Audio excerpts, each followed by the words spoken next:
Renungan pagi menjadi Putra dan Putri Allah oleh Ellen G. White, 5 Mei 2021. Mari kita berdoa. Bapa kami yang di sorga, Allah pencipta langit dan bumi, laut dan segala isinya, Allah yang maha besar, maha kuasa, sumber segalanya, yang kami sembah selalu melalui anak-Mu yang tunggal, Yesus Kristus. Terpujilah Yesus, anak Allah yang maha tinggi, yang adalah pencipta dan penyempurna iman kami. Pada pagi hari ini kami bersyukur boleh bangun dan berbakti, dan sebagaimana membaca dan mendengarkan nasihat firman-Mu, kiranya ini menjadi pembaharuan dalam hidup kami. Beserta kami sepanjang perbaktian ini, kehendak-Mu yang jadi, ampun kami akan dosa dan salah, karena kami berdoa hanya dalam nama anak Allah yang tunggal, Yesus Kristus, yang adalah Tuhan dan Juru Selamat kami. Amin. Renungan hari ini akan dibacakan oleh Ibu Vivi Tambunan. Silahkan, Ibu Vivi. Selamat pagi. Renungan kita pagi ini tanggal 5 Mei 2021 berjudul Kesederhanaannya memberikan kepadanya kesukaan. Ayat inti terdapat dalam Lukas 2 ayat 52. Dan Yesus makin bertambah besar dan bertambah hikmatnya dan besarnya dan makin dikasihi oleh Allah dan manusia. Kesederhanaan hidup Kristuslah dan kebebasannya dari kesombongan dan kesia-siaan yang menjadikan dia disukai Allah dan manusia. Ia tidak berusaha menarik perhatian untuk kehormatan.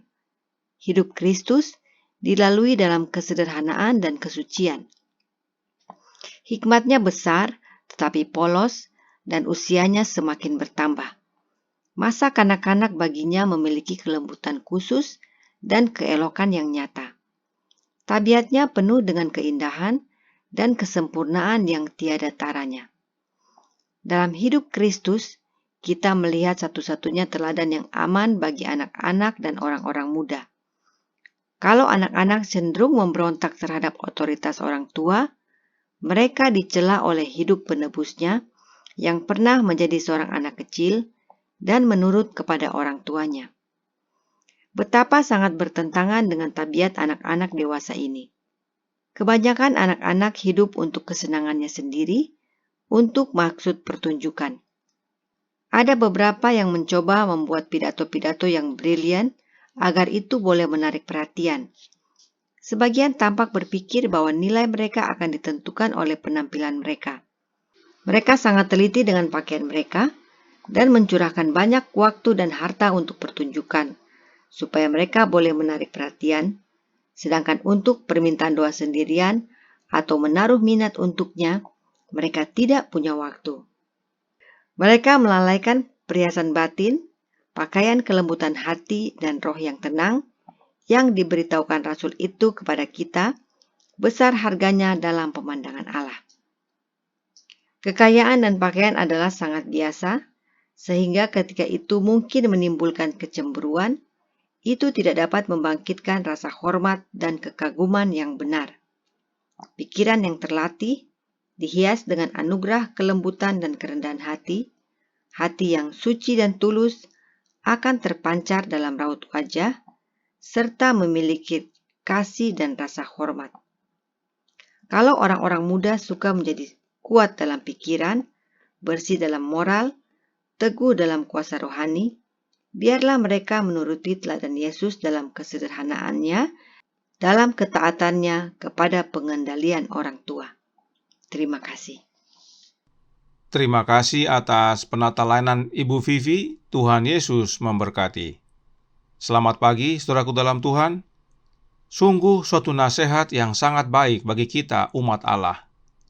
Karena dalam Testimonies for the Church volume 4, halaman 639 paragraf 1, Roh Nubuat menyatakan, kesederhanaan Kristen dikorbankan untuk tampilan luar.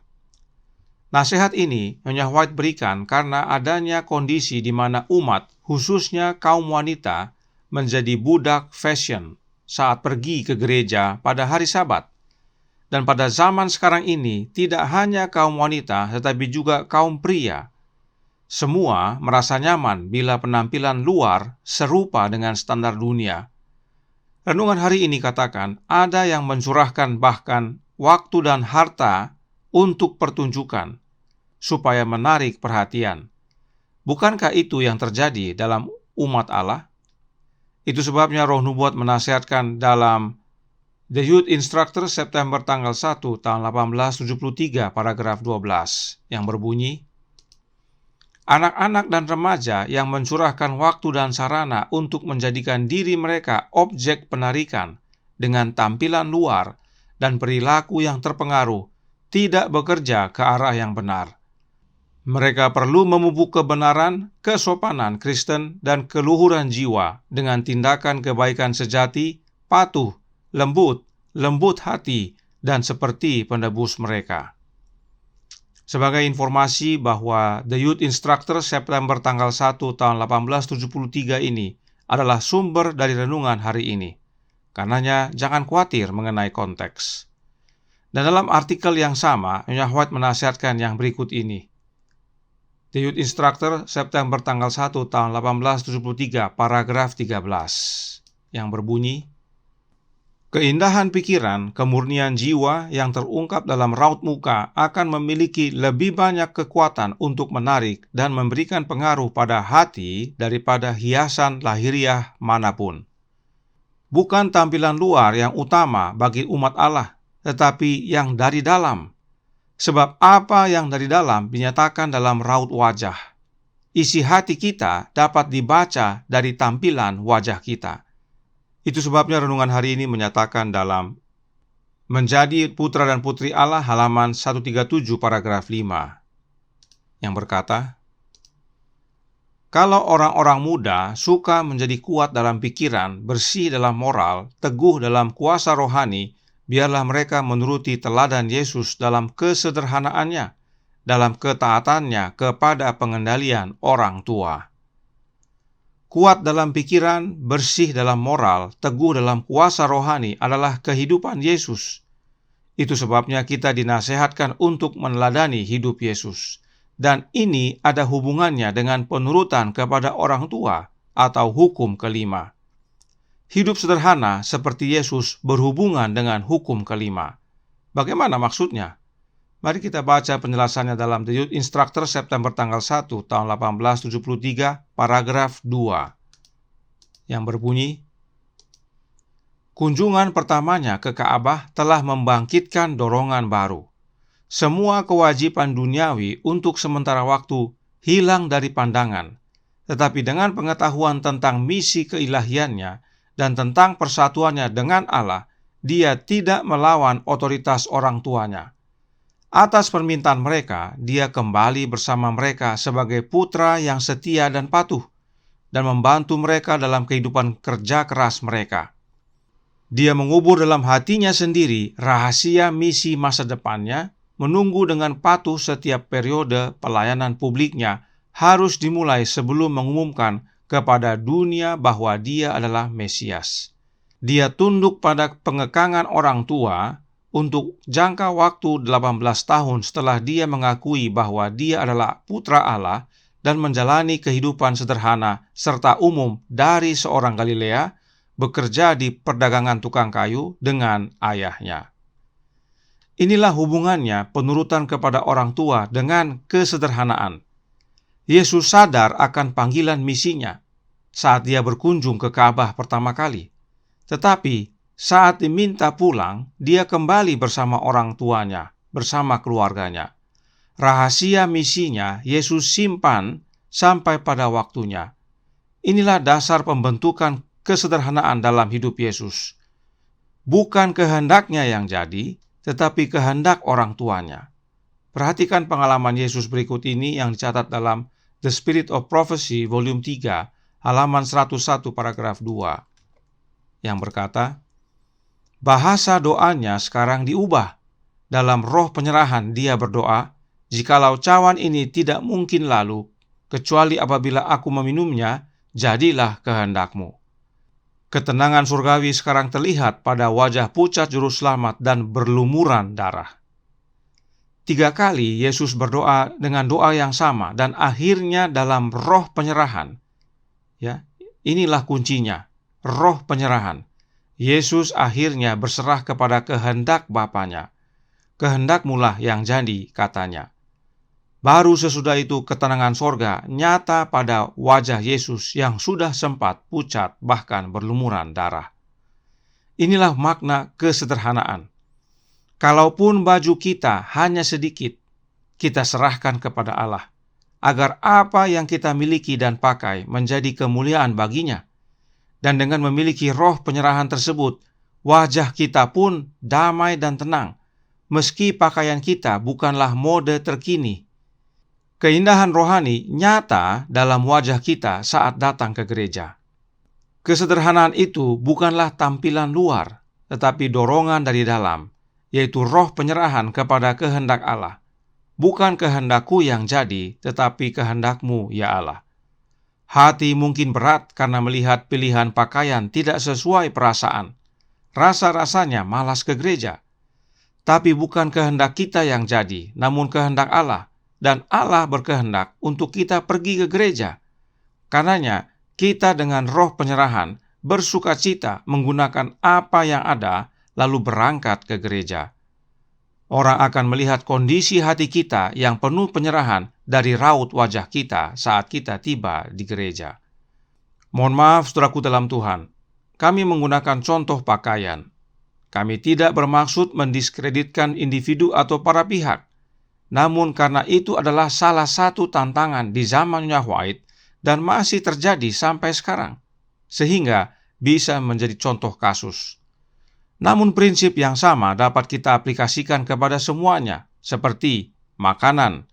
Kita sering bingung mau masak apa, khawatir ini dan khawatir itu.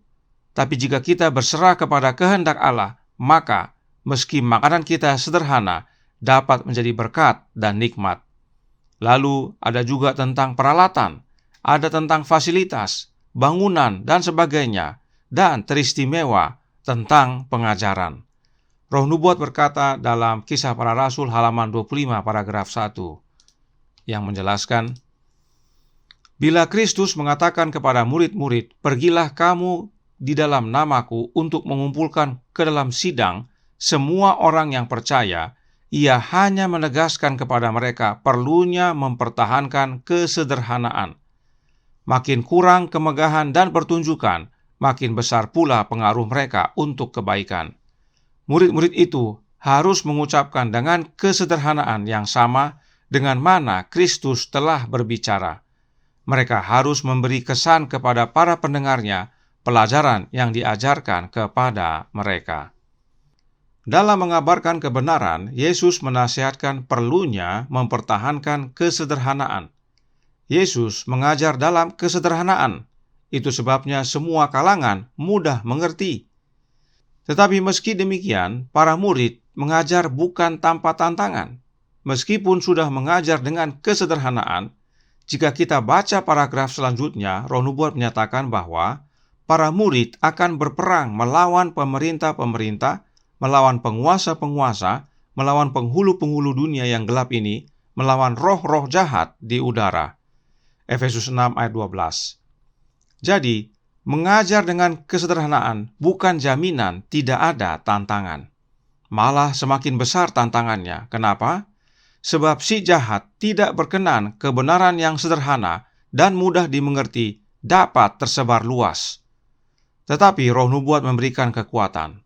Masih dalam buku yang sama dan bab yang sama, Nyonya White menuliskan yang berikut ini. Kisah Para Rasul halaman 25 paragraf 2 yang berkata, tetapi mereka tidak akan dibiarkan untuk berperang sendirian. Ia memastikan kepada mereka bahwa ia akan beserta dengan mereka, bahwa kalau mereka mau pergi dengan iman, mereka akan bergerak di bawah perisai yang maha kuasa.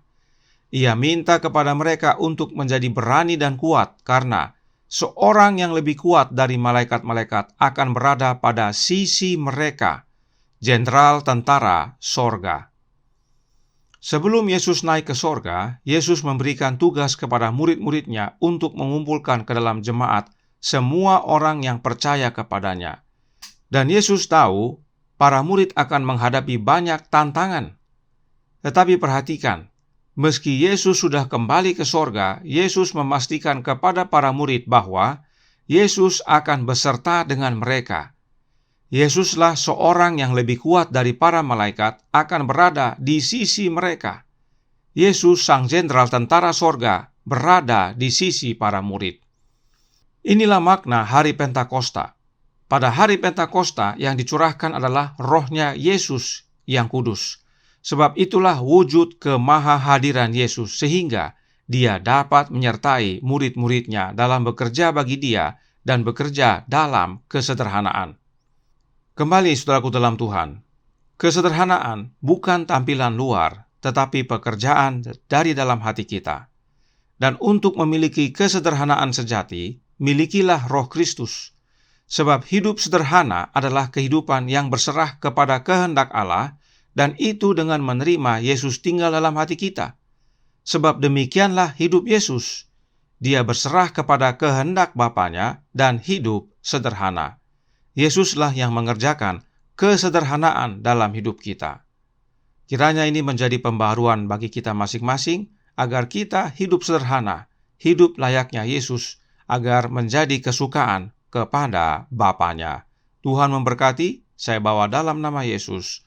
Amin. Mari kita berdoa. Bapa kami yang di sorga, Allah pencipta langit dan bumi, laut dan segala isinya, Allah yang maha besar, maha kuasa, sumber segalanya, yang kami sembah selalu melalui anak-Mu yang tunggal, Yesus Kristus.